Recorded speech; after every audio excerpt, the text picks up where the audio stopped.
आप कौन से पॉइंट्स पे महागठबंधन को स्कोर करते हुए देखते हैं? वरुण गांधी ने एक बार कहीं कुछ बोल दिया था उत्तर प्रदेश में, तो उसके लेकर उत्साह हो गए थे बिहार में। नीतीश कुमार जी के बारे में बहुत समय दिया मुसलमानों ने, पूरा बात साफ कर। इसका सच क्या है कि नीतीश के चेहरे पर चिराग इस बार चुनाव लड़ रहे हैं और उनके बयानों से ऐसा लग रहा है कि उनके मन में बहुत कसक है। वो पत्रकार जो आज मतलब उनका करियर होगा 20 साल का, लेकिन वो भी जंगल राज की बात कर देते कि उस समय राहुल गांधी की इतनी इंटेंस यात्रा नहीं हुई थी। जहां रुके वहां पर सैकड़ों आदमी नीतीश कुमार को गाली देने वाले थे, लेकिन नीतीश कुमार जी बन जाए ये तो हमको लगता है कि उतने ही वो नहीं चाहते होंगे जितना मोदी नहीं चाहते। असल में जंगल राज था क्या? तो मांझी जी ऑलवेज ज्यादा सॉफ्ट रहेंगे नीतीश कुमार जी के लिए, बशर्ते कि चिराग पासवान के लिए या बीजेपी के लिए।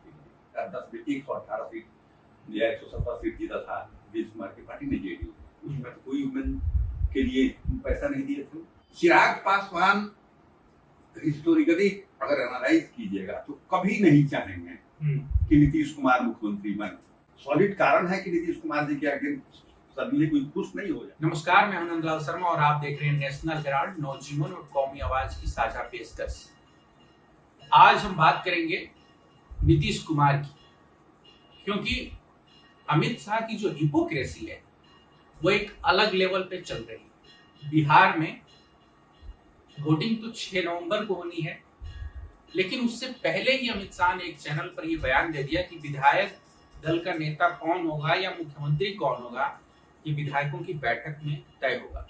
उसके बाद जीतन राम मांझी ने कहा, जो 6 सीटों पे चुनाव लड़ रहे हैं, या 14 नवंबर से पहले मुख्यमंत्री का चेहरा डिक्लेयर करिए। और चिराग पासवान कह रहे हैं कि नहीं, परंपरा यही रही है कि चुने हुए विधायक अपना नेता चुनते हैं। सवाल ये है कि आखिर ये चल क्या रहा है एनडीए के भीतर, क्योंकि नीतीश कुमार ने अपने 101 सीटों पर जो उम्मीदवार दिए हैं उसमें उन्होंने अपने पारंपरिक अति पिछड़ा और जो समीकरण है उस पर वो गए हैं। इस बार मुसलमानों से उन्होंने थोड़ा परहेज किया है, टिकट दिया है। लेकिन ये जो राजनीति चल रही है इसको समझने के लिए हमारे पास ननिल वर्मा सर हैं, और उनसे बेहतर बिहार की राजनीति को, नीतीश कुमार की राजनीति को समझाने वाला बहुत कम लोग हैं अभी जो सिनेरियो है उसमें, क्योंकि बहुत सारे लोगों को गोदी मीडिया और आप देख रहे होंगे तमाम चैनलों पर कि किस तरीके की बातें हो रही है उस बारे में हमें बताने की जरूरत है। स्वागत है सर आपका। मैं यही समझना चाहूंगा कि अमित शाह ने जो ये कहा, तो आप देखिए पिछले साल 2024 में इस तरीके का बयान उन्होंने टीवी पर दिया था, और फिर विजय सिन्हा कह रहे थे कि अटल जी का सपना अधूरा है, बिहार में भाजपा का मुख्यमंत्री होना चाहिए। बहुत बवाल हुआ था। उसके बाद फिर जो है बीजेपी के बिहार के जो नेता हैं उन लोगों ने मामले को ठंडा किया था कि नहीं नीतीश जी मुख्यमंत्री बनेंगे, वही चेहरा है, वही हमारे लीडर है। तो ये बीच चुनाव में आखिर अमित शाह को बयान देने की जरूरत क्यों पड़ी? देखिए, ये एक लंबी चलती हुई बीजेपी के in the post Advani Vajpayee era का जो मोदी शाह की जो बीजेपी है और नीतीश कुमार के उससे जो रिलेशनशिप है, वो एक लंबी चलती आती हुई एक प्रक्रिया है जिसमें जो नीतीश कुमार को डिसलॉज करना चाहता है। वाजपेयी आडवाणी के जमाने और जेडीयू का जो संबंध था वो ट्रस्ट के लेवल पर था, एक अंडरपिनिंग ऑफ ट्रस्ट था उसमें। ये संबंध ही इन लोगों का ट्रस्ट के लेवल पर नहीं है, एक बहुत ही अपॉर्चुनिस्टिक दोनों तरफ है। ये चाहते हैं कि अपने आदमी को, जैसा कि लोग करते हैं सारे राज्यों में, आपने देखा होगा कि हमारा अपना कोई बीजेपी में भी इन्हीं किसी बीजेपी को बना देना चाहते हैं, अपने एक हेगेमनी को एस्टैब्लिश करना चाहते हैं, अपने आदमी को हम बना करते हैं। और नीतीश कुमार की मजबूरी ये कहिए कि वो खास करके 2015 के बाद से कुछ इस तरह से अपॉर्चुनिस्टिक तरीके से है, किसी तरह से अपने कुर्सी को बचाना चाहते हैं। बीजेपी की मजबूरी क्या है कि नरेंद्र मोदी को despite all said and done Bihar में किसी हालत में वो ताकत नहीं है कि अपने बल पर वो उनकी सीटें इतनी आ सकी कि सरकार वहां पे बना सके। ऐसी हैसियत नरेंद्र मोदी के काल में बीजेपी का बिल्कुल ही नहीं, किसी चुनाव दर चुनाव में नहीं रहा है। तो उनको कोई चाहिए? 122 सीट बीजेपी को आना संभव, 101 सीट पर तो चुनाव लड़ रहे हैं आप। पिछले सब बार भी इसी तरह से कुछ लड़े थे तो आप 177-74 सीट आप जीते थे, उससे ज्यादा कहाँ जाइएगा? तो अब उसमें देखिए, उसमें कांग्रेस है विपक्ष में, अब उसमें तो आप कुछ कर नहीं सकते हैं। लालू प्रसाद की पार्टी है जो किसी हालत में आप उससे कॉम्प्रोमाइज नहीं कर सकते, उसमें सर आदमी को नहीं ले जा सकते। सीपीआई लिबरेशन है जिसका अपना आइडियोलॉजिकल तरीका है, वो आपके साथ नहीं आ सकता है। तो बच करके नीतीश कुमार को भी है कि हमको इस कम सीट आवे, जितना कम सीट आवे जो भी हो, बीजेपी हमको मुख्यमंत्री बना सकती है। लेकिन ये ट्रस्ट का बात नहीं है, ये कैट एंड माउस का गेम है। देखिए, आपको याद होगा, अभी बोल रहे हैं, दो बार इन्होंने कह दिया कि नेता डिसाइड करेंगे, लेकिन इसकी कहानी बता रहा हूँ। 2024 में जनवरी में जब नीतीश कुमार जी जब गए थे तिवारा या चौबारा जब उन लोगों के पास, तो मोदी जी और अमित शाह दोनों ने कहा था कि भारतीय जनता पार्टी के साथ नीतीश कुमार जी हमारी पुरानी दोस्ती है, और यही मुख्यमंत्री 2025 के बाद ये दोनों ने कहा था। कुछ दिनों के बाद से जब चुनाव के 2025 में प्रवेश हम लोगों ने किया, तो कहीं और बयान दे दिया ये अमित शाह ने कि भाई ये विधायक दल के या बाद में चुनाव होने के बाद ये डिसाइड किया जाएगा। उसी बात को नरेंद्र मोदी ने भी दोहराया कि 4-5 बार आए कि लाडले मुख्यमंत्री हैं, तो ये हैं, सब कहते रहे। लेकिन बात बेसिकली है कि ये लोग किसी हालत में नीतीश कुमार जी को डिस्पेंस करना चाहते हैं। अब नीतीश कुमार जी की अपनी कमजोरी है, उत्तरोत्तर 2015 के बाद से इनकी सीटें घटते चली गई हैं, जिसमें उनको जो भी रीजन रहा, ट्रस्ट डेफिसिट हो, उनका अपना एंटी इनकम्बेंसी हो, या अपना अपने कार्य क्षमता में उनका प्रभाव पड़ा हो उनके ऊपर। 2015 में समान सीटों पर राष्ट्रीय जनता दल और जनता दल यूनाइटेड लड़ा, 101 100 जो भी सीट होती, लेकिन 10 सीट इनको कम आया, 2% वोट भी इनको कम है। 20 तो लोग बोलते हैं कि भाई 2020 में चिराग पासवान ने, भाई आपको लोगों ने वोट, आप 42 पर आ गए, तो चिराग पासवान ठीक है, उन्होंने 30-42 वोट किया होगा, बीजेपी का वो काम कर रहे हैं, लेकिन आपको लोगों ने वोट नहीं दिया ना, आपका नंबर जो है 42-43 आ गया। अभी 20-25 से एक और प्लेयर है जन सुराज वाले प्रशांत किशोर, उन्होंने प्रेडिक्ट करके रखा है कि आपका 25 से ज्यादा सीट वहां पर नहीं आएगा। लेकिन ये लॉजिकल समझने की बात है कि उत्तरोत्तर आपकी सीट घटी है, और कोई 5 साल में ऐसा कोई फैक्टर नहीं बना है कि आपका 42 से सीट बढ़ जाए, जो कि उसमें ह्रास ही हुआ है। तो दो तरह से चीजों को भारतीय जनता पार्टी देख रहा होगा। एक देख रहा हो कि आपकी सीट जो है ज्यादा तो होने वाली नहीं है, हम रिलेटिवली आपसे बेटर करेंगे, और ये तो उनके दिमाग में है ही। वाजपेयी वाला भी बीजेपी तो है नहीं कि भाई आपको, आपके गर्दन को तो हम अंतिम मौका हम दिवाते हैं मेजोरिटी में, तो आपको हम हटाएंगे। जिसको नीतीश कुमार अभी लगता है कि ये कुछ संभल गए हैं, और तेजस्वी क्या नाम है उसके कैंडिडेट पर, चिराग पासवान के कैंडिडेट के खिलाफ कैंडिडेट दे रहे हैं, उस पर दावा कर रहे हैं। लेकिन ये कैट एंड माउस में एक हारा हुआ माउस का गेम है। आप 2-4 सीट पर ऐसा कर ही लीजिएगा, वो लोग इतने बड़े ऑपरेटर हैं कि आपके एमपी को स्टिक पॉलिसी लगा करके उसमें से छीन लेगा।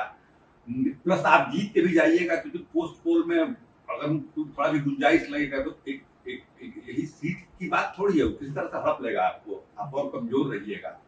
तो बीजेपी के लिए, मोदी शाह के लिए ये एक तरह से लास्ट इनके साथ ये लोग करना चाहता है कि अब आपको नहीं बनना है, और परिस्थितियां भी अभी ठीक है, नीतीश कुमार रिएक्ट कर रहे हैं और सीटों को ले रहे हैं, तो लोगों को लग रहा है कि नीतीश कुमार जग रहे हैं, लेकिन हमको नहीं लगता है कि नीतीश कुमार जग रहे हैं। उस पोजीशन में नीतीश कुमार अब हैं कि अपने को बचा सकेंगे, इसके बाद मुख्यमंत्री बनना बहुत मुश्किल हो जाएगा। लेकिन वही सवाल है सर कि आखिर नीतीश कुमार बीजेपी के ही साथ हैं और उनकी जरूरत भी है उन लोगों को, लेकिन ऐसी क्या वजह है कि बीजेपी बिहार में अपना मुख्यमंत्री चाहती है? क्या ये वैचारिक है, या फिर ये है कि किसी भी तरीके से बिहार को अपने कब्जे में करे? किसी भी तरह से बिहार को अपने, देखिए वैचारिक तो जो संघ और एक अलग बात है। लेकिन देखिए, मोदी और शाह की जो बीजेपी है उस वैचारिकता में भी इनका एक अपना हेगेमोनी, आप मध्य प्रदेश में देखिए, राजस्थान में, महाराष्ट्र, जहां भी देखिएगा, तो ये लोग, हरियाणा में देख लीजिए कि जो स्टैब्लिश्ड बीजेपी के भी प्लेयर हैं, जिनके नाम पर आप चुनाव जीतते हैं। शिवराज सिंह चौहान के नाम पर लाडली बढ़ना क्या स्कीम चला करके उनके नाम से चुनाव जीता, सिंधिया के नाम पर आपने वहां पे चुनाव जीता। हरियाणा में भी जो चीफ मिनिस्टर थे पहले से स्टैब्लिश थे। राजस्थान में हम अखबारों में पढ़े कि भाई इनका पहले कोई नाम नहीं जानता था, सीएम बना दिया। तो इन लोगों का पार्टी के बाहर भी एक कंट्रोल की, हमारे जो बाहर जो नीतीश कुमार को फिक्स कर दें, और पार्टी के भीतर में भी जो स्टैब्लिश्ड प्लेयर पहले से हैं, जो मोदी के पैरेलल में, चाहे गडकरी हो चाहे शिवराज सिंह चौहान हो, ये कंप्लीट कंट्रोल चाहते हैं। ये आइडियोलॉजी अपार्ट, दैट इज एक अलग डायमेंशन है आइडियोलॉजी का, जो कि इनके पास होगा, उसको बिलोंग करते हैं, उसमें कोई बात नहीं है।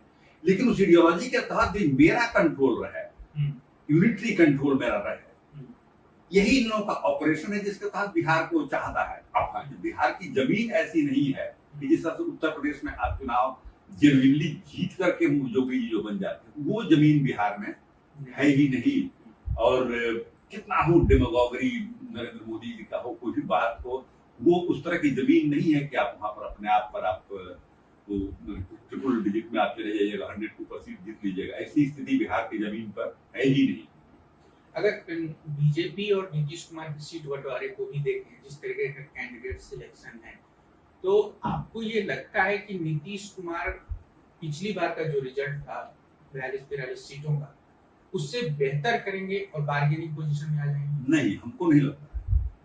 इसलिए कि जो स्टैटिस्टिक्स, इंपीरिकल आंकड़े जो बताते हैं, जैसे 2015 में आरजेडी कांग्रेस जेडीयू सब अलायंस में थे, और एक लेजिटिमेट तरीके का अलायंस था, क्योंकि शुरू से अपोज करते आ रहे थे नरेंद्र मोदी को, उन्होंने छोड़ दिया। तो जो सेकुलर ताकतें जो थी, जो जमात थी, तो पहले से तो उसमें कांग्रेस को भी 27 सीट आई थी। लालू प्रसाद जी के पार्टी को सबसे ज्यादा सीट आया था, उसमें 80 के आसपास सीट आया था। इन लोगों के जो वोटर्स हैं, आउट ऑफ वे जाकर के नीतीश कुमार का जो भी परसेंटेज उसमें ऐड किया, उत्साह के साथ उसको एडॉप्ट किया उन्होंने। अब जब वहां से चले गए, तो जो इसके वोटर, जो सेकुलर वोटर्स बिहार में हैं, उनको तो बहुत बड़ा धक्का लगा कि भाई क्या हुआ, तो ठीक नहीं, हम लोगों ने वोट देकर मुख्यमंत्री बनाया। कम सीट आई थी, लालू ने कमिटमेंट किया था कि मुख्यमंत्री बनेगा, उसके साथ मुख्यमंत्री बनाया गया, तो कोई परेशानी की बात तो थी नहीं, चले गए। उसके बाद से आपको उत्तरोत्तर, मुख्यमंत्री तो ही बने हुए हैं, लेकिन उत्तरोत्तर इनके वोट में, एमएलए में कमी आई है। 2020 में आप, ठीक है, चिराग पासवान को बीजेपी लंगी लगा दिया, खड़ा कर दिया, क्या किया, वो एक बिहाइंड द सीन ऑपरेशन का बात है। लेकिन फैक्ट है कि आपको लोगों ने वोट नहीं दिया, आपका परसेंटेज जो ड्रास्टिकली डाउन हुआ, और आपका नंबर ऑफ सीट तो 42 पर चले ही गए।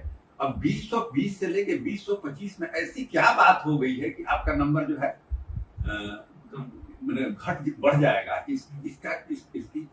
इसको इमेजिन करने के लिए मेरे पास कोई एविडेंस नहीं है ना। अब एक और नए प्लेयर जो हैं, जिनके पास वो कभी पावर में नहीं रहे, प्रशांत किशोर, तो एक उनके नए छवि के साथ वहां पर है। भले नई पार्टी है, लेकिन वो भी एक इंटरनल आदमी है, क्योंकि सारे पार्टियों के साथ इंडिया में उन्होंने काम किया है। उसने कांग्रेस के साथ भी उनके संबंध रहे हैं, राहुल गांधी जी के साथ पहले बात नहीं बना होगा, लेकिन वो कांग्रेस के साथ एक तरह से काम उन्होंने किया है, नरेंद्र मोदी के साथ काम किया है, ममता बनर्जी के साथ काम किया है। तो एक पॉलिटिकल सिस्टम के इंटरनल आदमी है, उस ऑपरेशन को जानते हैं, तो उनको आप बिल्कुल डिसमिस नहीं कर सकते हैं। तो 20 बार मैदान में है, जो अपने नैरेटिव के साथ है।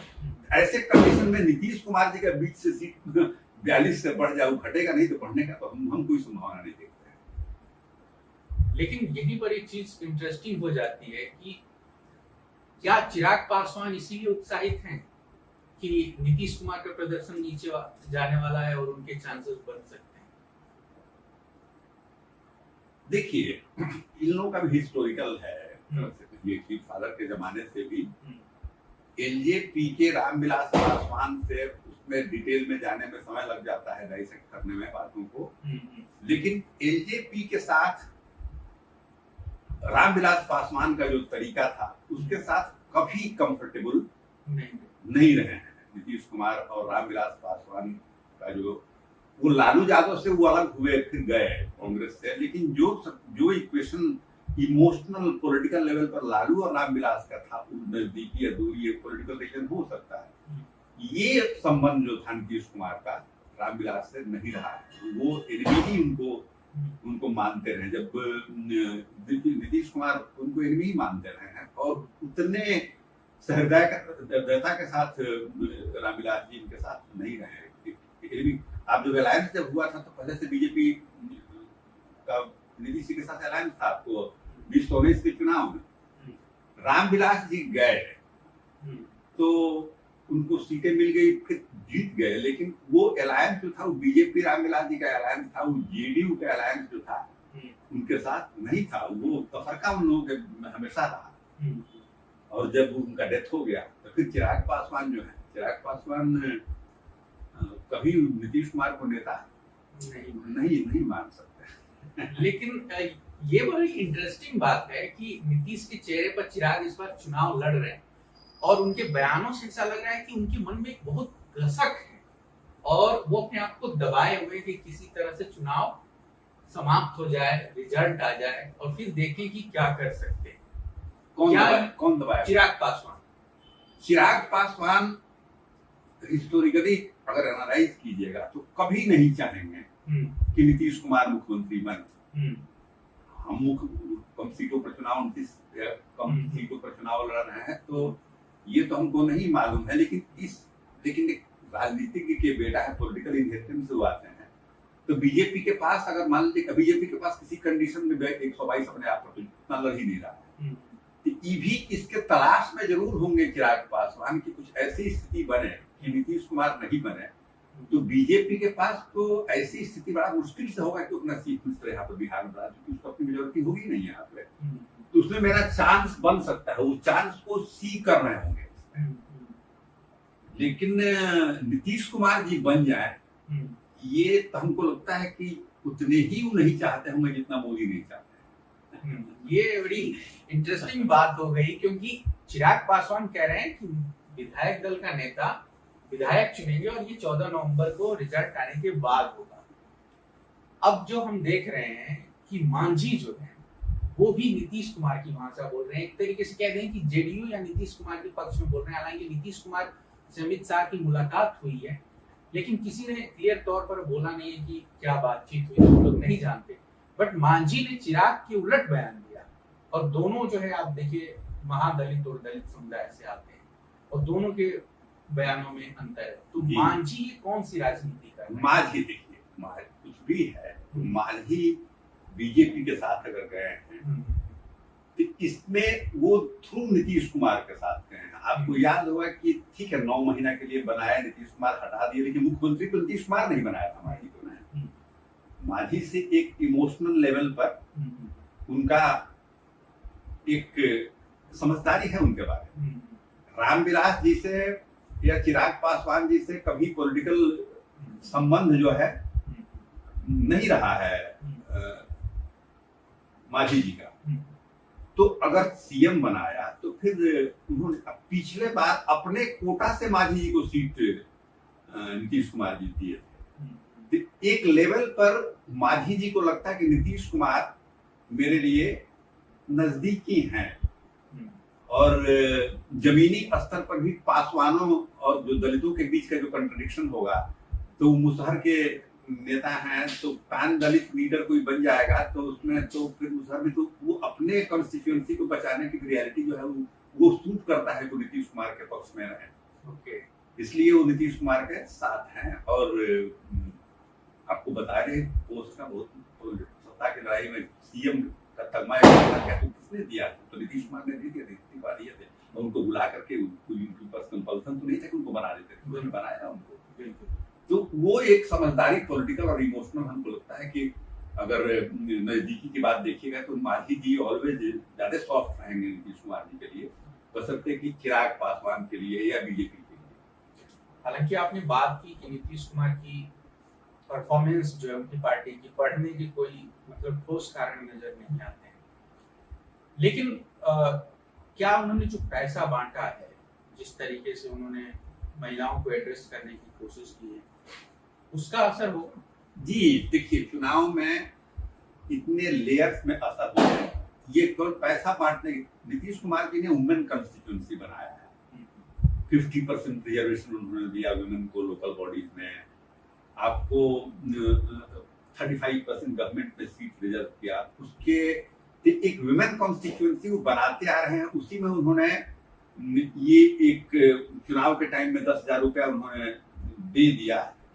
तो उनकी एक प्रक्रिया है कि वुमेन कॉन्स्टिट्यूंसी उन्होंने अदर देन बीजेपी या और पार्टियों से सत्ता में रहती रिसोर्सेज उनका कंट्रोल है, तो इसको चालाकी से उन्होंने किया है। उसके फायदे भी उनको इसी चुनाव में नहीं मिले हैं। 2020 चुनाव में भी, 2024 चुनाव में भी वुमेन ने बहुत बढ़ चढ़ के वोट दिया था। मैं ये कह रहा हूँ कि क्या मैंने 2020 में जो वुमेन को वोट मिले हैं उनको, उसमें से बढ़ थोड़ी जाएगा, तो वही वोट को प्रोटेक्ट कर रहा है ना। अगर वो मिल भी जाता है उसके बाद भी कैसे बढ़ेगा? ऐसी बात थोड़ी थी कि जो वुमेन को वोट देंगे वो वोट नहीं दी थी। तो 2020 में भी कॉन्स्टिट्यूंसी 38% एनडीए को था, 37% महागठबंधन को था। मात्र 12,000 वोटों का डिफरेंस था जी। और 38% के एनडीए वोट में आपको नीतीश कुमार जो भी उनके पास परसेंटेज अपना वोट था, उसमें विमेन का बहुत प्रोमिनेंट नंबर था। विमेन को वोट देती रही है बिकॉज उसको नर्स किया उस कॉन्स्टिट्यूंसी को, और केवल लास्ट में 12,000 नहीं दिया, वो पहले से देते चले आ रहे हैं। हालांकि उसको बोलते हैं कि वोट बिकेंगे नहीं। और ये भी एक बहुत बड़ा रियलिटी है। देखिए 2010 में 118 सीट या 170 सीट जीता था नीतीश कुमार की पार्टी ने, जेडीयू, उसमें तो कोई वुमेन के लिए पैसा नहीं दिए थे। एक स्पॉन्टेनिटी होता है, लोगों को लगा कि अच्छा काम कर रहे हैं, तो cutting across gender and caste and community लोगों ने वोट दिया उनको। और उतना वोट जो उसमें लालू प्रसाद जी की पार्टी को 22 वोट सीट केवल आके रह गया था 2010 में। कौन कैश उन्होंने दिया था? कोई कैश नहीं दिया था। उसका असर होता है। लेकिन जब एंटी इनकम्बेंसी इतना प्रोनाउंस्ड है, नीतीश कुमार के लिए 2010 में आप चुनाव में हम लोग घूमते थे, मैं वहां टेलीग्राफ में काम करता था तो घूमता था, तो जो वोट नहीं भी देता था उनके खिलाफ नहीं बोलता था। अभी मैं गया था बिहार और सोनपुर से लेकर के गोपालगंज, सिवान में गृह जिला है, करम गए थे, जहां रुके वहां पर सैकड़ों आदमी नीतीश कुमार को गाली देने वाला मिल जाएगा, जिसको एंटी इनकम्बेंसी हम करते हैं। तो कहने का मतलब है कि पैसा दे दिए हैं और उसमें हम कुछ जाके वोट दे दें तो स्पॉन्टेनियस वोट नहीं हो सकता है। वो असर 12,000 रुपए का इनके ऊपर हमें लगता है कि बहुत बड़ा असर क्रिएट करेगा। लेकिन हाँ, वुमेन वोटर इनके पास जो भी परसेंटेज ऑफ वोट इनके पास है उसमें वुमेन वोटर प्रोमिनेंट है because of previous actions and measures. जैसे अगर हम देखें इस बार नीतीश कुमार ने सिर्फ, मुझे लगता है जो उनकी लिस्ट है उसमें 4-5 मुसलमान, बिहार में ये माना जाता है कि मुसलमानों को नीतीश कुमार से परहेज नहीं है और नीतीश कुमार को भी मुसलमानों से परहेज नहीं है।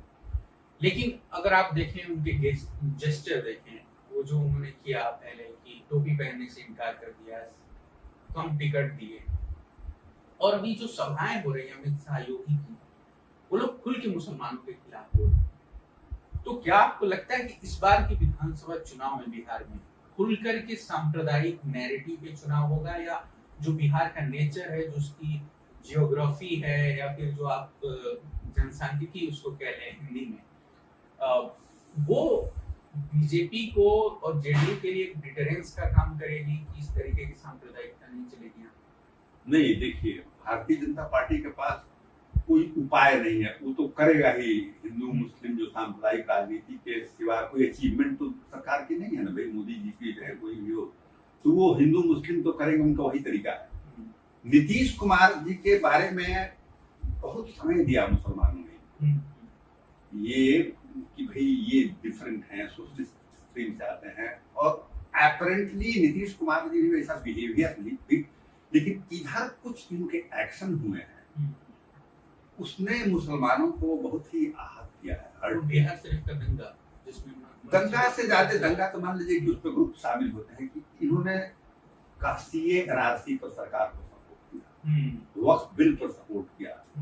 ये इनके अपने कमिटमेंट के अगेंस्ट था कि हम आर्टिकल 370 हम मुसलमानों के पक्ष में रहेंगे, एनआरसी बिहार में लागू नहीं होगा, लेकिन आप सपोर्ट करते। तो ये पॉलिसी इशू पर जो कंप्रोमाइज इन्होंने किया है, और अब तो पहले किसी की हिम्मत नीतीश कुमार की भी थी। वरुण गांधी ने एक बार कहीं कुछ बोल दिया था उत्तर प्रदेश में, तो उसके लेके उत्साह हो गए थे वो बिहार में।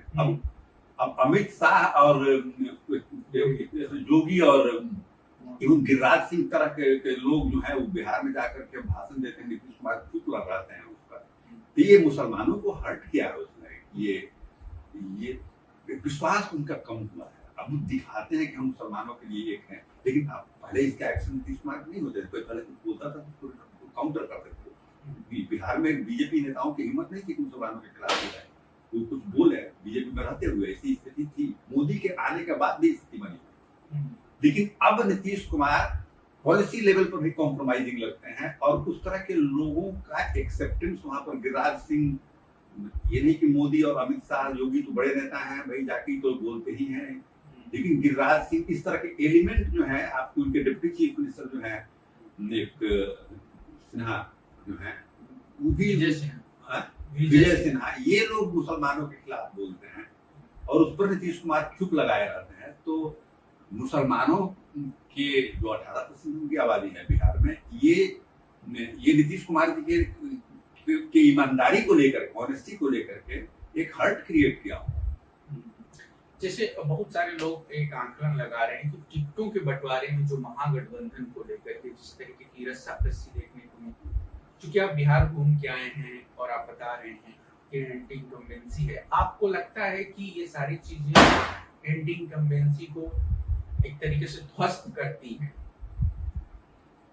एंटी इनकम्बेंसी को मेरे समझ से ध्वस्त तो नहीं कहा जा सकता है, लेकिन महागठबंधन के भी लोगों को, नेताओं को, पार्टी जो बीच में इन्वॉल्व है, राष्ट्रीय जनता दल या कांग्रेस को, ये सब मौका नहीं देना चाहिए।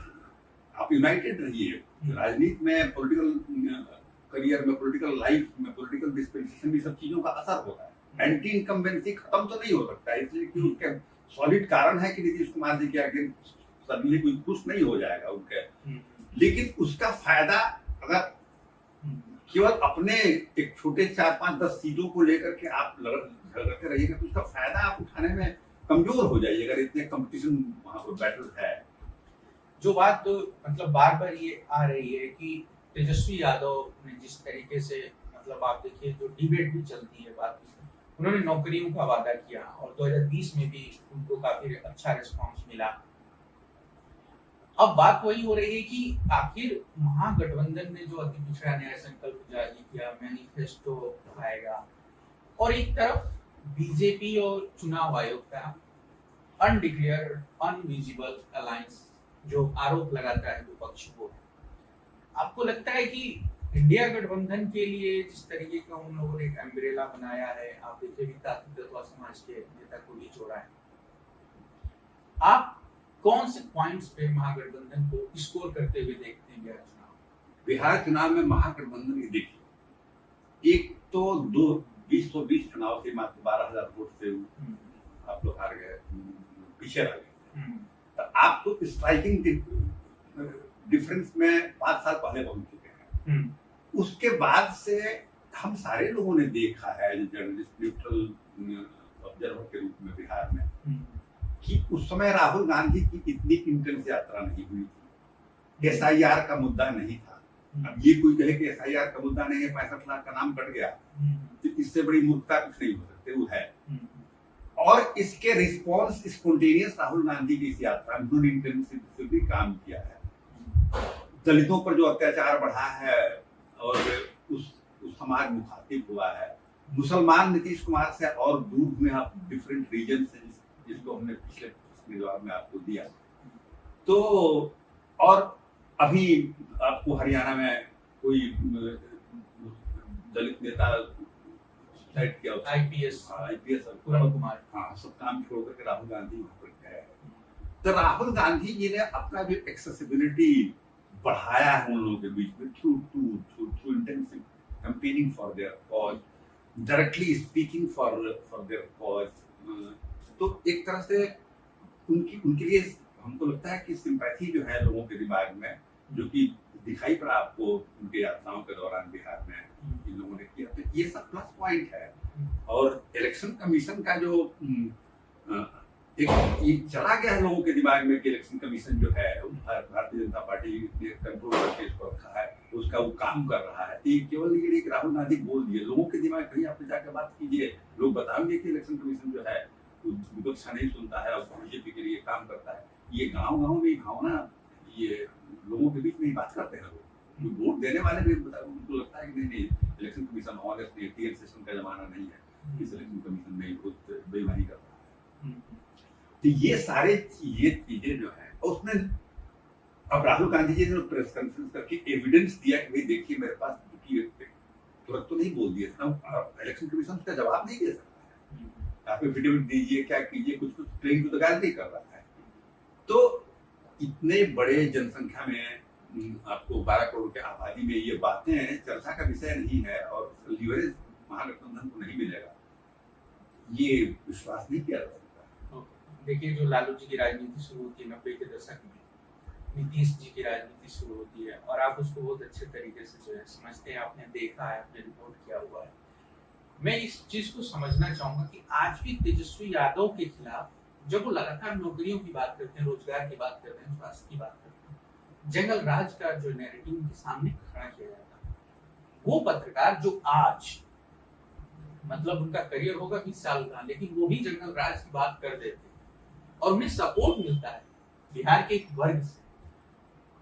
असल में जंगल राज था क्या? जंगल राज से बड़ा झूठ कुछ नहीं हो सकता है। मैंने बार बार अपने इंटरव्यू में कहा है, किताबों में लिखा है, कॉलम में भी लिखते रहते हैं कि 1997 में राबड़ी देवी मुख्यमंत्री बन गई थी और लालू जी को बनाना पड़ा था। उसमें की परिस्थिति में, पॉलिटिकल सिचुएशन में हम नहीं जाना था, उसमें डिटेल नहीं है उसमें। राबड़ी जी मुख्यमंत्री थी, लालू जी जेल में थे और उस समय पटना में बारिश हो गई और आप सारे लोग जानते हैं कि राबड़ी जी के पास कोई प्रशासनिक एक्सपीरियंस, पॉलिटिकल एक्सपीरियंस नहीं था, वो कुछ बोल नहीं सकती थी और जो बोलने वाला आदमी, जो काउंटर करने वाला आदमी था, वो सलाखों के अंदर बंद था। उसमें जल जमाव हुआ, बारिश हुई, जुलाई का महीना था, उसको मैंने कवर किया था, वो याद था। तो किसी ने PIL कर दिया कि पटना में जल जमाव हुआ है, यहाँ पर सिविक प्रॉब्लम फैला हुआ है, बीमारियां फैल रही हैं, पानी नहीं हट रहा है। तो कोर्ट ने समन किया चीफ सेक्रेटरी को, म्युनिसिपल कॉर्पोरेशन के सेक्रेटरी को, सारे लोगों को बुलाया कोर्ट ने एडमोनिश किया इन लोगों को कि भाई आप लोग जंगल राज है क्या, आप लोग कर रहे हैं, यह है क्या, आप लोग काम नहीं कर रहे हैं क्या।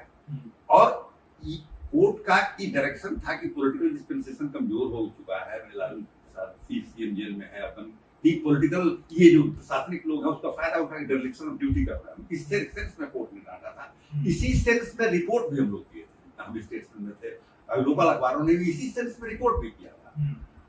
उस एब्सेंस का लालू प्रसाद जी का, जेल में थे, राबड़ी देवी कुछ काउंटर नहीं कर सकती थी, नहीं थी, और इसका फायदा उठा के उसमें आपको याद मालूम हुआ कि सुशील कुमार मोदी बहुत ही कद्दावर बीजेपी के नेता थे, जो ग्रासरूट से भी जुड़े हुए थे, लंबे दिनों से वहां काम कर रहे थे, उनका प्रोमिनेंस था, मीडिया से भी थे। वो जितने प्रेस कॉन्फ्रेंस करते गए, जितने भाषण देते गए, वो जंगल राज, कोर्ट ने जंगल राज बोल दिया, कोर्ट ने जंगल राज बोल दिया, उसको इतने बाद में समता पार्टी जो नीतीश कुमार जी के साथ, उसके साथ अलायंस था उसका, इसके लोग भी उसको ज्वाइन करके उस नैरेटिव को बढ़ाने लगे। और हमको अभी भी लगता है लालू प्रसाद जी बाहर होते अगर ना, तो वो अपने बोलने में उसको बहुत कसते हुए काउंटर कर दिए होते, लेकिन वो महीनों तक अंदर से राबड़ी देवी जी कुछ बोल नहीं सकते, डिमोरलाइज था और ये चल पड़ा। लेकिन आज जो कोई जंगल राज बोल रहा है 20-25 वर्षों 30 वर्षों के बाद से जो ला रहा है, तो ये अनदर कंस्पिरेसी है, समझ जाइए। देखिए लालू जी के टाइम में हुआ क्या था कि एक बहुत बड़ा वर्ग जो था वो पावर से बाहर गया था। वो कांग्रेस के जमाने में जो लैंडलॉर्ड, जो तरह की ताकतें थी, अपर कास्ट की, जो सारे अपर कास्ट के बारे में हम कुछ नहीं बोल रहे थे, एक जो सत्ता में जो रही हुई ताकतें, सामंती मानसिकता थी, सत्ता में थी, उसको लालू प्रसाद ने हटाया था। अब वो ऑलवेज क्योंकि रिसीविंग एंड पर चले आ गए थे और लालू मार्जिनलाइज सेक्शन जो वो सत्ता में नहीं रही थी, सत्ता में चली गई थी, एक दल से इन लोगों को हमेशा रहता था मीडिया में, वो कहीं ये लोग जहाँ नॉमिनेट करते थे, लालू जी के अगेंस्ट लोग खोजते रहते थे। वो ताकतें उसके जो संतान पैदा हुए हैं, जो हुए होंगे, वो इसको डाइसेक्ट नहीं करना चाहते हैं कि एक्चुअल स्टोरी जंगल राज का, वो बिलीव करना चाहते हैं। ये नहीं कि नीतीश कुमार जी बोल दिए तो गलत बोल ही रहे हैं, लेकिन इस नैरेटिव को वो उनका जो नेक्स्ट जनरेशन है जो पावर के बाहर रहा है, जिसके फादर ने, जिसके बाप दादों ने उस सत्ता से बाहर हटाए जाने का जो दर्द झेला है, उसके भीतर की बात आती है तो वो गलत सही सुनना नहीं चाहता। अदरवाइज मैटर ऑफ रिकॉर्ड है, कोई जाए कोर्ट में देख कोर्ट का रिकॉर्ड पूरे अखबार में छपे हुए कि झूठ बात है कि जगन्नाथ कोर्ट ने कहा था उसको, तो इसको लोग बिलीव नहीं करना चाहते हैं। इसलिए अब उस ताकतों को अपने साथ रखने के लिए, मरहम लगाने के लिए, या लालू के खिलाफ और उन ताकतें ऑलरेडी हैं, तो उसमें ये चुनाव के टाइम में ही लोग फैलाते हैं इस बात को। अभी भी मैं देख रहा हूँ कि सोशल मीडिया पर एक फ्रेज जो है वायरल होता रहता है हिंदी में कि भूरा बाल साफ करना। इसका सच क्या है? इसकी भी एक महानतम झूठों में एक है। अब हमको लगता है कि 1990s में कि मैंने 95 के पहले कई बात है, 1995 के पहले का बात है, किसी अखबार में उसी तरह के एलिमेंट का हम जो बात बोल, किसी ने छाप दिया इसको, किसी लोकल नाम लेना ठीक नहीं है, हम लोग पटना में काम करते थे, किसी पेपर में, हिंदी के अखबार में, भूरा बाल साहब को लालू जी ने कहा, उसको देकर के सब दूसरे अखबार, एक ही अखबार, हिंदी अखबार में कुछ छपा। सवेरे किसी ने लालू जी को खबर किया इसका, तो महावीर प्रसाद, जितने पुराने लोगों से पूछिएगा, जगदानंद, जावेद हुसैन, जो भी लोग थे, उस सबका मीटिंग बुलाया कि भाई हम तो हमेशा बोलते रहते हैं, हमारा कोई भी लालू प्रसाद ऐसे नेता नहीं है कि चुप लगाने वाले आदमी, तो हमेशा बोलते रहते थे। किसने सुना है किस तरह का बात हम कहीं कहा, कोई हमको रिकॉर्ड किया हो किस तरह का बात हमको कोई सुना दे। और उसमें सोशल मीडिया और ट्विटर का जमाना नहीं था, लेकिन फिर भी उसके बाद भी भाई हम कहीं बोलते हैं तो सब लोग सुनता थे। केवल एक ही अखबार को मालूम हो गया, उसने साफ दिया इस तरह का बात बड़ा गलत है। वो अपने लेजिस्लेचर पार्टी में जो सीनियर लीडर सबने कहा कि सर मुकदमा जाके कर दीजिए, ये बहुत बड़ा गलती हुआ है, सबने सजेस्ट किया। यहाँ पर लालू प्रसाद जी का हम फेलियर मानते हैं, बोला तरह के आदमी है, वो मुकदमा अखबारों पर नहीं करते हैं, वो गाली गुप्ता उन्होंने दिया। हम ही लोग, हमको याद है, हम गए 2 दिन बाद से प्रेस कॉन्फ्रेंस में अपनी बात करने के लिए, तो हमारे बारे में बुरा बात हम तो नहीं चाहते थे, लेकिन उस तरह से बहुत बिगड़े हुए आते थे इस बात पर, बहुत नहीं थे, क्यों आप चाहते हो भाई इस तरह का बात, हम बोलते हैं क्या, हम बोलते हैं तो पूरी दुनिया सुनती है। कोई आज तक उन्होंने असेंबली में भी इसको डिनाई किया, उस समय भी डिनाई किया, लेकिन वो प्रोनाउंस नहीं हुआ। किताब में तो मैंने लिखा है, बाद में तो डिनाई किया ही है, बहुत जगहों पर वो डिनाई, और आज भी उसको लोग जो है बनाते हैं। लेकिन जो विश्वास इस बात को करते हैं, वो विश्वास करना चाहते हैं उसके स्टोरी पर, उनके अपने दृष्टि से ये बात गलत है, उन्होंने कभी नहीं कहा। बहुत शुक्रिया सर, आपने बिहार की पूरी राजनीति को आपने बहुत ही अच्छे से समझाया। नेशनल हेराल्ड, नवजीवन, कौमी आवाज पर नलिन सर के साथ बातचीत आने वाले समय में भी जारी रहेगी। बिहार की राजनीति को समझते रहेंगे। अगर आपको ये वीडियो पसंद आया, इसे दोस्तों तक पहुंचाइए, शेयर करिए और अपनी प्रतिक्रियाएं कमेंट बॉक्स में जरूर लिखिए। आप सबका शुक्रिया, नमस्कार, धन्यवाद, थैंक यू सर।